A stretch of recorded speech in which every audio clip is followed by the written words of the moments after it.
Assalamualaikum warahmatullahi wabarakatuh. Yang terhormat Kepala Kantor Wilayah Direktorat Jenderal Bea dan Cukai Jawa Tengah dan Daerah Istimewa Yogyakarta, Bapak Padmoyo Triwikanto. Yang saya hormati seluruh pejabat dan pegawai Direktorat Jenderal Bea dan Cukai dimanapun Anda berada.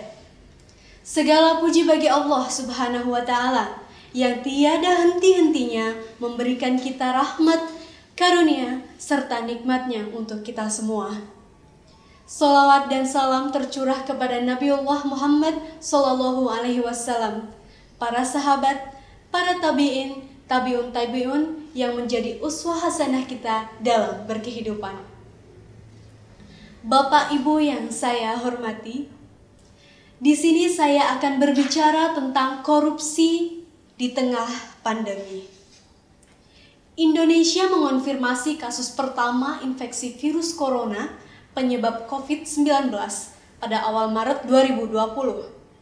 Pasien positif COVID-19 yang awalnya nihil pun kini menginjak angka 500.000 jiwa dengan ribuan penambahan setiap harinya.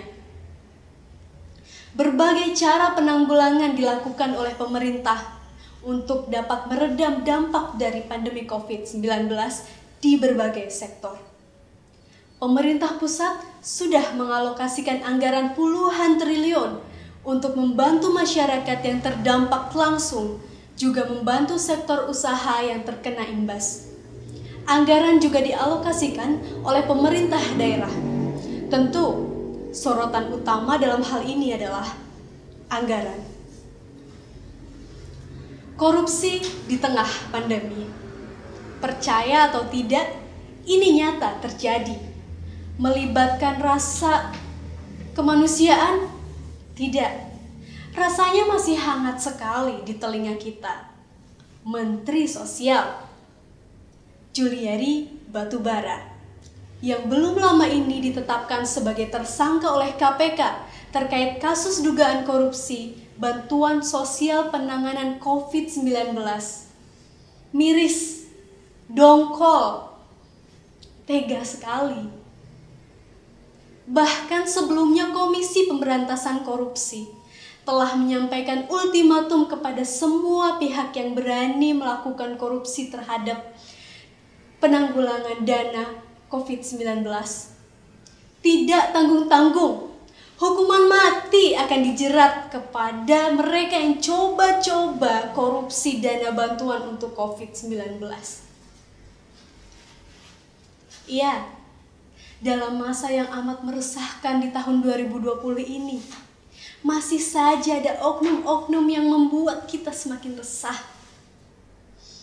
Bapak Ibu sekalian, kembali lagi kita membahas tentang COVID-19.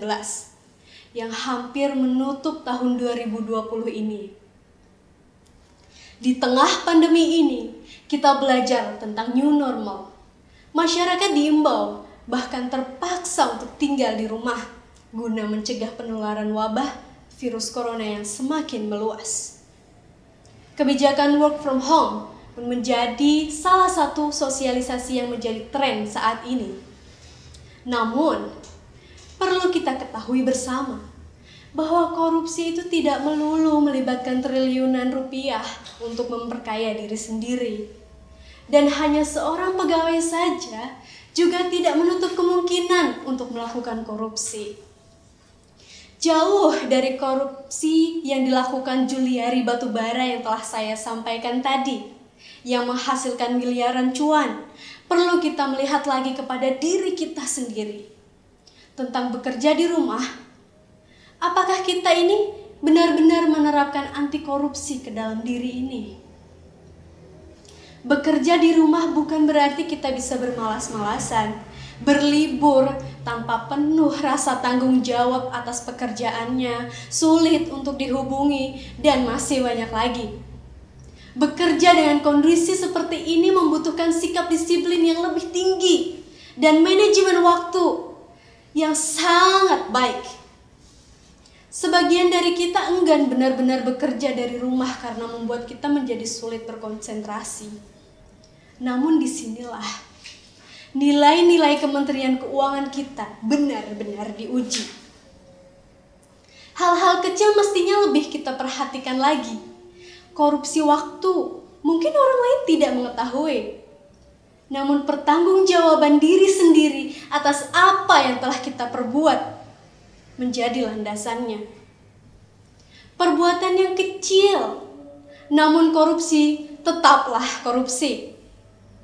Banyak sekali hal yang bisa dilakukan agar terhindar dari korupsi waktu, terlebih saat bekerja di rumah, yaitu mempersiapkan diri.